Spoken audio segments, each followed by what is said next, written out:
Hello, কি হয়েছে? আসসালামু আলাইকুম। ওয়ালাইকুম আসসালাম রাহমাতুল্লাহি ওয়া বারাকাতুহু। হ্যাঁ, বলি মা এসেছে? হ্যাঁ, চলে এসছে। আচ্ছা, মা আম্মিজান কোথায়? ফোনটা দিন আয়ো না। কথা বলো তোর সঙ্গে। হ্যাঁ, হ্যাঁ, বলো। আসসালামু আলাইকুম। হ্যাঁ, ওয়ালাইকুম আসসালাম। হ্যাঁ, আমি দিদির কাছ থেকে সৌরভের কাছ থেকে খবরটা পেলাম, প্যান্ট কিনতে গেলে যে আমাদের হ্যাঁ? প্যান্ট জামা নাকি কিনতে গেছিলে ঘাটাল। হ্যাঁ, নিয়ে যাও না এসে। তাহলে যাচ্ছি আমরা। ও, প্যান্ট জামা পাবো, প্যান্ট জামা, শ্বশুর ঘরের প্যান্ট জামা ভাই, একদম ডেকে পাঠিয়েছে শাশুড়ি। ছোট ভাই খবর দিল প্যান্ট জামা পাওয়া যাবে ঈদের, ভাই যাচ্ছি। হ্যাঁ ভাই, যাচ্ছি ভাই, যাচ্ছি, আপনারা দোয়া করবেন। 6 hours later. শাড়ি পরে জামা প্যান্ট পাবো। আসসালামু আলাইকুম।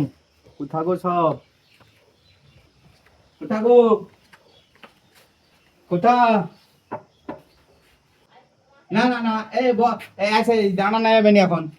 কি প্যান্ট জামার ব্যাপার আছে, তাড়াতাড়ি এসো, এসে দাও আমাকে, আমি কি মানে ঘরে ফোনে বললে যে প্যান্ট জামা এনেছে। না না না, প্যান্ট জামা না দিলে বাবু আমি যাবো না। বসছি আমি এখন, প্যান্ট জামা চাই আমার। হুম।